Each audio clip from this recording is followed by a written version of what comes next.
Tepuk tangan untuk Pak Luki. Oke, silakan Pak Luki.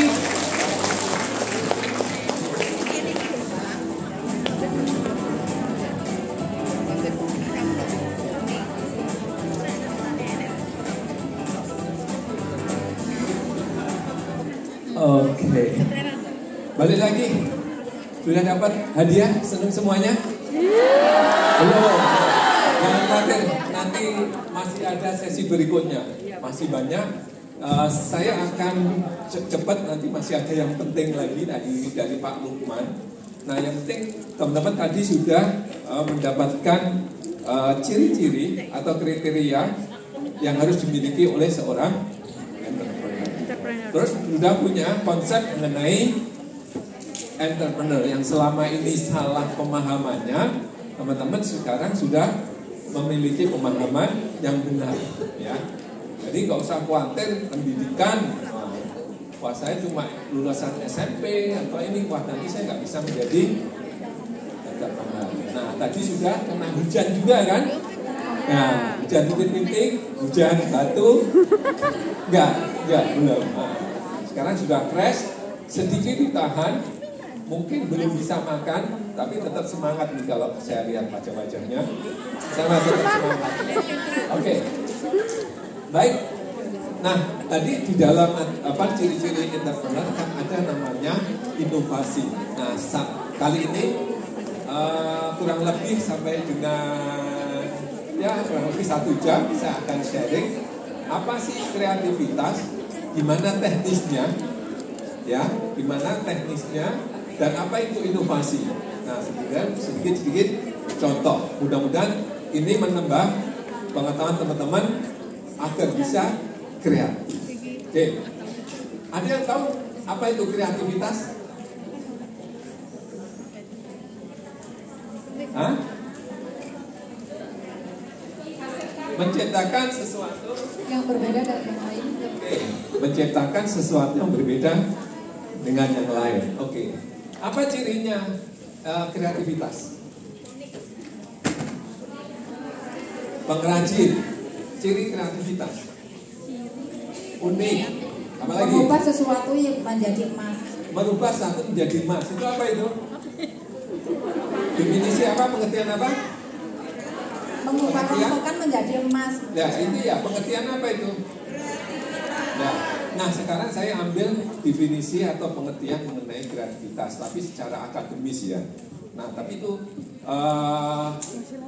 memberikan pemahaman kepada teman-teman mengenai definisi secara akademis. Nanti contoh-contohnya saya coba kasih teman-teman yang iya.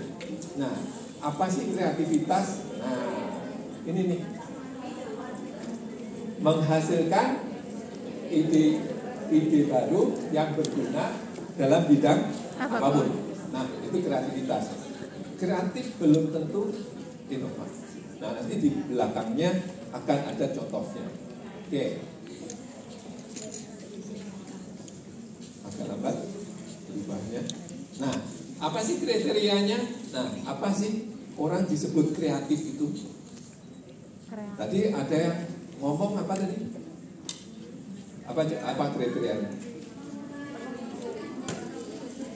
Ya. Apa? Mengubah rongsokan jadi bermanfaat. Itu tadi definisi mengenai entrepreneurship menurut Pak Ciputra. Nah, sekarang ini saya kasih contoh gampang. Nah, ini adalah kriteria seorang dikatakan kreatif. Di sampingnya ini apa ini? Telur ya. Ada yang suka telur? Nah, sini semua suka telur ya. Ibu memang suka telur sih, ya kan? Jadi akan biar proteinnya tinggi. Loh, ini bahaya nih, ya. Nah, lihat di sini semuanya telur, hanya muncul satu yang sudah menjadi ayam. Jadi nanti teman-teman gampang mengingatnya. Ciri yang pertama, kriteria yang pertama, orang dikatakan kreatif apabila dia yang pertama atau be the first.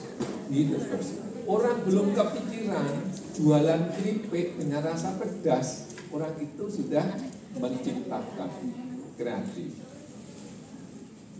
Nah, yang pertama itu adalah be the first atau jadilah. Nah, jadilah yang pertama. Nah, saya kasih contoh. Teman-teman, udah biasakah kalian makan keripik dengan rasa pedas? Hah? Udah. Pedas tiap orang itu berbeda enggak? Udah. Nah, kalau saya tanya, ada enggak keripik dengan ada tingkat kepedesannya? Ada. Siapa yang pertama kali? Nggak tahu. Untuk nggak tahu tadi ada yang menjawab Mbak Lupa. Nggak ada. Ya. Orang sudah biasa menciptakan keripik dengan rasa pedas. Tapi orang nggak pernah kepikiran bahwa pedasnya itu bisa berlevel. Nah, dengan adanya level itu ternyata bisa meningkatkan penjualannya. Saya tanya, telur asin yang terkenal dari mana? Brebes. Ada yang dari Brebes? Brebes. Oh, sampai ada dari Brebes. Oke. Yang lain maknanya kalau ini asli dari Brebes, yang lainnya adalah Brebes Melu.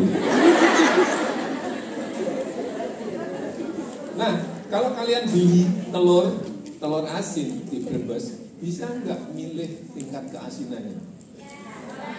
Bisa nggak? Tidak bisa.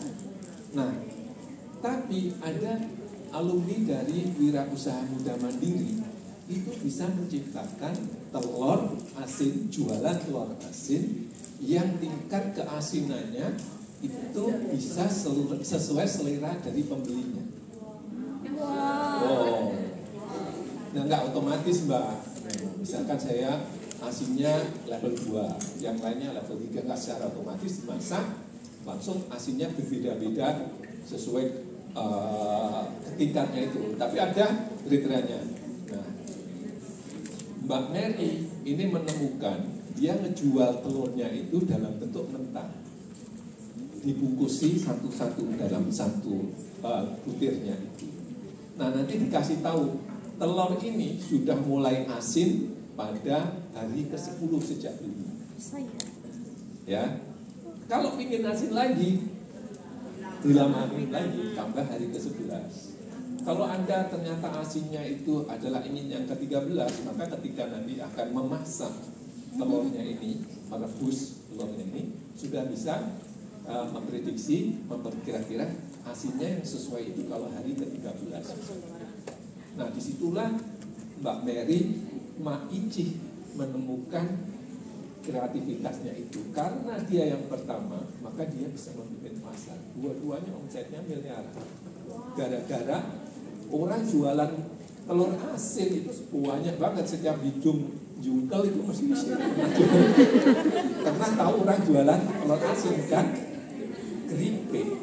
Tapi karena adanya kreativitas tadi, maka dia bisa menguasai pasar. Karena dia merupakan yang pertama. Kalau yang pertama itu gampang aja, ya mau apa aja kan sesuai dengan yang kita ini kan, apa namanya kita ciptakan kan. Ya. Nah, ini Mak Ici, contoh Mak Ici. Kenapa dia beda dengan yang lain? Rasanya sama nggak sama, bahannya sama nggak sama, keripik kan, keripik. Tapi yang membedakan adalah tingkat kepedasannya. Terus yang kedua, kriteria apa kira-kira kalau dia tidak yang pertama? Kalau Anda dikatakan kreatif, rasa. Kalau tadi yang pertama, kalau Anda ciri yang pertama adalah jadilah yang pertama. Yang kedua, jadilah baru beda, betul nanti ya. Apalagi? Betul, jadilah terbaik. Mungkin lebih baik dulu ya, tidak terbaik. Next. Nah, bentuknya apel, tapi rasanya jeruk. Nah ini kalau Anda bisa menciptakan ini, jeruk kan banyak, apel kan banyak. Tapi kalau bisa menciptakan yang lebih baik, bentuknya apel, rasanya jeruk. Nah ini dikatakan Anda itu kreatif. Karena mungkin ada orang sudah menemukan jeruk yang enak, apel yang enak. Apel Malang enak nggak? Enak. Hanya suka apel Malang saya. Tapi nasibnya kan nggak Malang. Ya. Nah, maka dari itu, kalau yang Anda tidak bisa menjadi yang pertama, jadilah yang lebih baik. Kayak film Ketinggalan Kereta Terakhir aja. Sampai kalau terakhir nanti duduknya di belakang sana.